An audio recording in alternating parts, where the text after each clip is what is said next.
Bom, pessoal, nós vamos fazer então mais um exercício da disciplina de hidráulica, referente especificamente ao tema de cavitação em bombas, né? Cavitação, lembrando, é um fenômeno por meio do qual a água passa do meio líquido para o meio gasoso em temperatura ambiente, né? E isso ocorre quando a pressão dela é muito baixa, próxima de zero, né? Nessa condição, a água então se gaseifica e esse fenômeno, quando ele ocorre num sistema de bombeamento, ele pode ser danoso, né? Pode causar danos, causar prejuízos, né? Na forma de corrosão, de pás de bomba, por exemplo, né? E ele deve ser evitado. Então, o dimensionamento de um sistema de bombeamento, particularmente do trecho de sucção de uma bomba, ele tem que ser dimensionado tomando esse cuidado, né? Para que se evite o fenômeno da cavitação, né? O exercício que a gente vai fazer é o exercício 5.16 do livro de Hidráulica Básica do Rodrigo Porto, né? Vamos dar uma olhada no enunciado. Ele diz o seguinte: nesse sistema de bombeamento, mostrado nessa figura, temos uma vazão aí de recalque de 16 litros por segundo, né? Então, vamos dar uma olhada nesse sistema. A gente tem duas bombas, bomba B1 e bomba B2, e a gente pode ver que elas estão ligadas em série, né? Porque a gente vê que o recalque da bomba B1 é a sucção da bomba B2. Isso é a característica de um sistema, de uma associação de bombas em série, né? A bomba B1 capta, então, a água de um manancial inferior aqui, cujo nível d'água está na cota 700, né? E o eixo da bomba 2 está na cota 730, ok? E a vazão captada é de 16 litros por segundo. Ele diz ainda que a perda de carga total na tubulação de sucção da bomba B1 é de 1,4 MCA, né? Então, a gente tem aqui o trecho de sucção da bomba B1, que tem perdas de carga lineares, né, devido aos próprios condutos, e algumas perdas de carga singulares. A gente tem uma válvula de pé com crivo aqui, tem um joelho, uma redução, assim por diante. O somatório dessas perdas lineares e singulares é 1,4 MCA, né? Aí ele diz o seguinte: para essa vazão de 16 litros por segundo, o NPSH requerido pela bomba B2 é de 5 MCA, ou seja, eu tenho que ter uma pressão acima da pressão de vapor de 5 metros de coluna d'água, né? Isso para evitar qualquer risco de cavitação, né? Isso seria no limite, vamos dizer assim, ou seja, se eu tiver uma pressão exatamente de 5 nesse ponto, eu estaria no limite entre não cavitação e cavitação, né? Esse limite ele é muito perigoso, né? Então, em geral, a gente adota uma margem de segurança, uma folga, para ficar um pouco acima dessa pressão e evitar qualquer risco, né? É isso que ele está dizendo aqui. Pretende-se que a folga entre o NPSH disponível e o requerido nessa bomba B2 seja de 3,2 MCA, né? E aí ele pede para calcular qual é o máximo comprimento que pode ter essa adutora aqui, né? E aí ele informa que a adutora e todos os condutos aqui são de PVC, com o coeficiente de rasgo em milímetros de 150, e o diâmetro é de 4 polegadas, seriam 100 milímetros, né? E a temperatura média da água é de 20 graus centígrados. Ele nos dá ainda a curva característica da bomba B1, né? Essa curva aqui, vazão versus altura manométrica, e diz que é para desprezar as perdas localizadas nesse recalque. Então, a perda desse registro, dessa curva aqui, ela pode ser desprezada, né? Qual que é o ponto-chave aqui, né? A gente quer evitar que ocorra cavitação nesse trecho aqui próximo da entrada da bomba B2, né? Pode ocorrer cavitação? Pode, né? Se as perdas de carga aqui forem tão altas que eu chegue a ter uma pressão próxima de zero aqui, eu posso ter posso ter a ocorrência de cavitação, né? Então, a questão chave aqui é dimensionar as perdas de carga desse trecho de recalque de forma que eu chegue nessa condição, ou seja, uma pressão, um NPSH requerido de 5 MCA e aí numa folga de 13,20, ok? Então, vamos ver, primeira coisa, qual é a nossa equação. Nossa equação básica é a seguinte: a gente tem que a pressão atmosférica do local menos a pressão de vapor, menos a altura de sucção, né?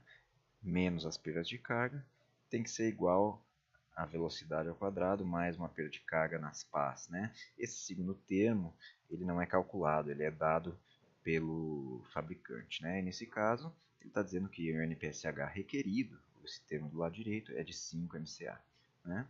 E do lado esquerdo a gente tem as condições para calcular a pressão atmosférica, a pressão de vapor, o desnível geométrico e as perdas de carga, né? As perdas de carga vão ser nossa incógnita nesse caso. Qual que é o ponto-chave aqui? O ponto-chave é a gente enxergar que o recalque da bomba B1 é a sucção da bomba B2, né? Então, se a gente apagar essa bomba B1 aqui do sistema, a gente pode enxergar todo esse trecho como um único trecho de sucção, onde a gente já conhece um pedacinho da perda de carga, mas tem que calcular a perda de carga restante aqui, né? Fazendo isso, a gente pode aplicar essa equação aqui. Diretamente? Não diretamente. Porque nesse caso, não é só a pressão atmosférica que está atuando aqui, né? Além da pressão atmosférica, eu tenho uma pressão adicional sendo adicionada à água nesse trecho de sucção, que é qual? É a pressão que é adicionada pela bomba B1. Embora eu esteja apagando ela para fins didáticos, a gente sabe que nesse ponto aqui eu tenho uma pressão sendo adicionada. E qual é essa pressão?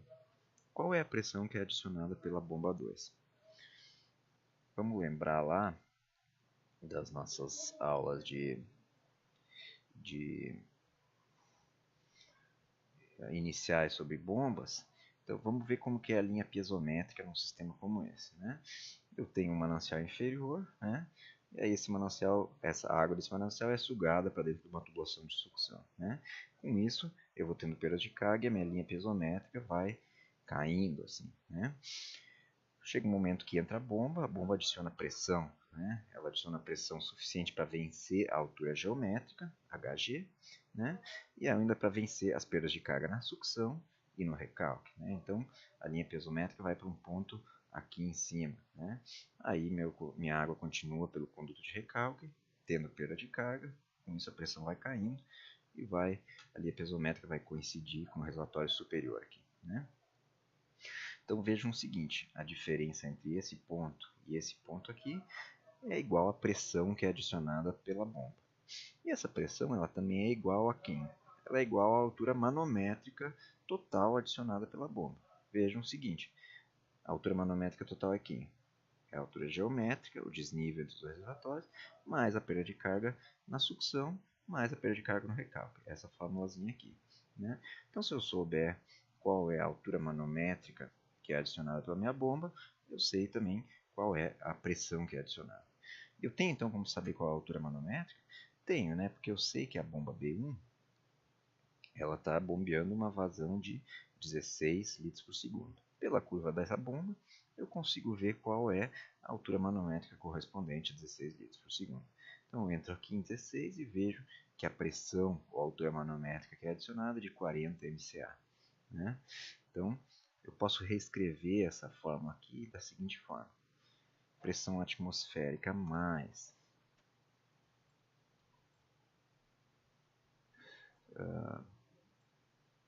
vamos chamar de pressão da bomba sobre gama. Tem que respeitar isso aqui, né? E tem que respeitar isso aqui mais uma folga de 13,20, né? Que eu vou querer adicionar, né? Então, essa aqui é a equação do NPSH adaptada para essa situação em que eu tenho uma bomba adicional adicionando pressão. Vamos ver o que mais eu conheço aqui, né? Inicialmente eu posso calcular qual é a altura de sucção. A altura de sucção é o desnível entre o reservatório inferior e o eixo da minha bomba. Então é 730 menos 700. A altura de sucção então vai ser igual a 730 menos 700. Então eu tenho uma altura de sucção para a bomba B2 de 30 MCA, correto?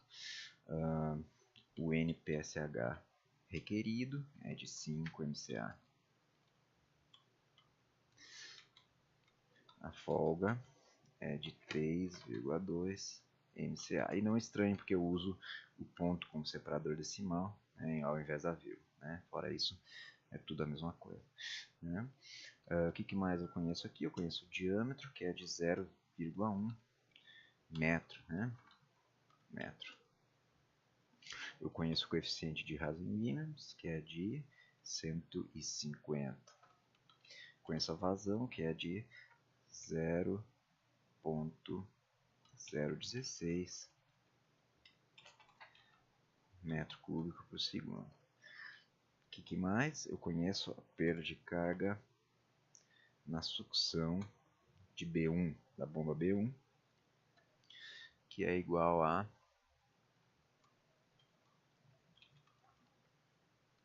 vamos botar em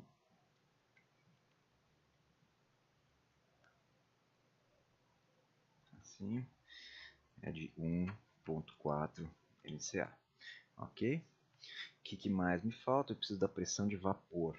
Quanto que é a pressão de vapor com uma temperatura de 20 graus? A gente tem, lá nos primeiros slides que a gente mandou, a gente tem uma tabela de temperatura versus pressão de vapor. Então, para 20 graus, a pressão de vapor é de 2,3 kPa. Né? A gente só tem que converter isso para metro de coluna d'água, então a pressão de vapor vai ser igual a 2,3.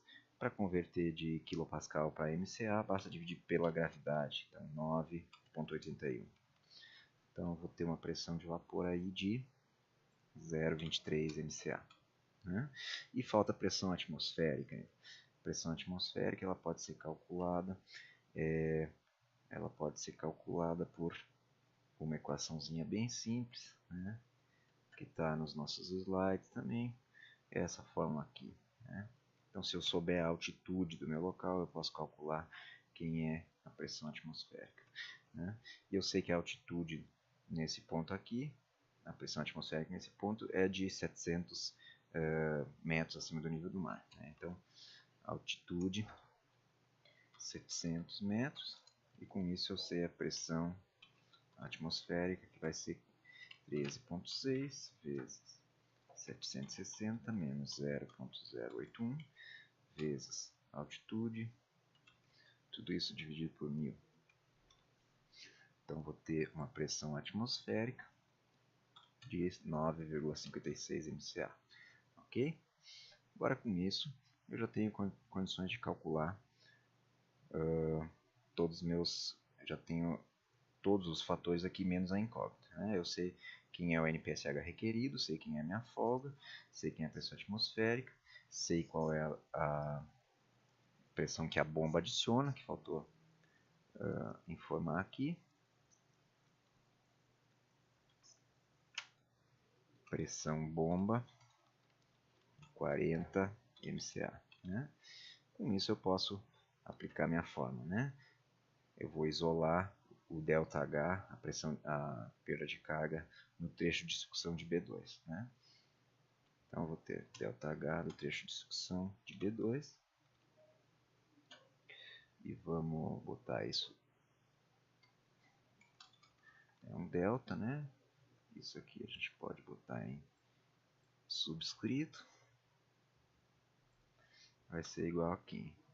Vai ser igual a pressão atmosférica mais a pressão da bomba menos a pressão de vapor menos a altura geométrica menos o NPSH requerido menos a folga. Né?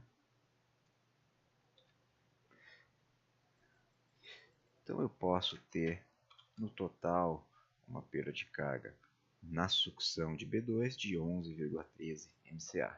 Essa é a perda de carga máxima que eu posso ter nessa sucção. Né?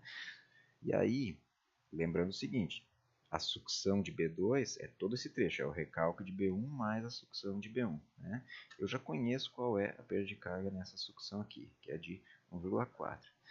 Então eu posso calcular a perda de carga no trecho de recalque de B1. Né?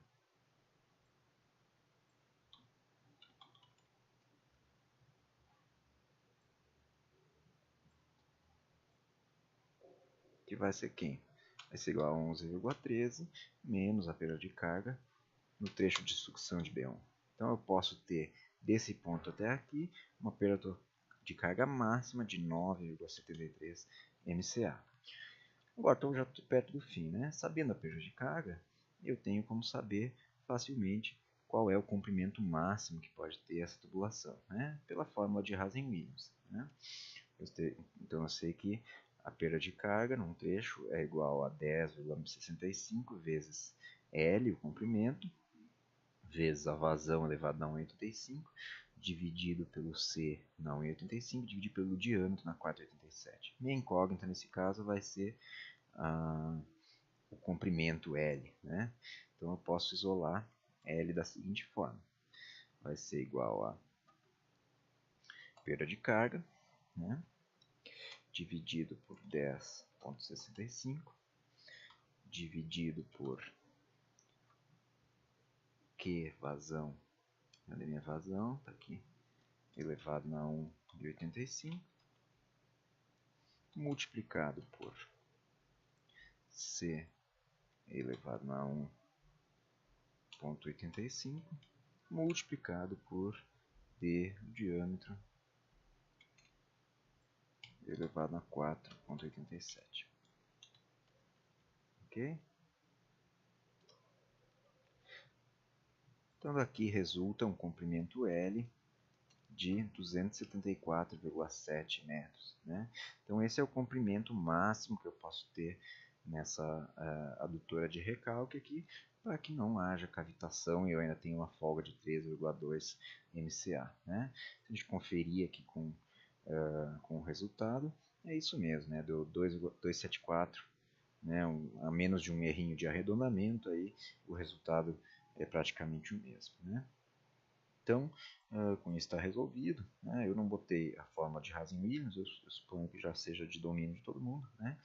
Mas, como eu falei, o ponto-chave aqui é reconhecer que a gente pode enxergar toda essa tubulação aqui como sendo a sucção da bomba B2, né? E aí a gente só precisa adicionar na forma do NPSH qual é a pressão que é adicionada pela bomba B1, ok?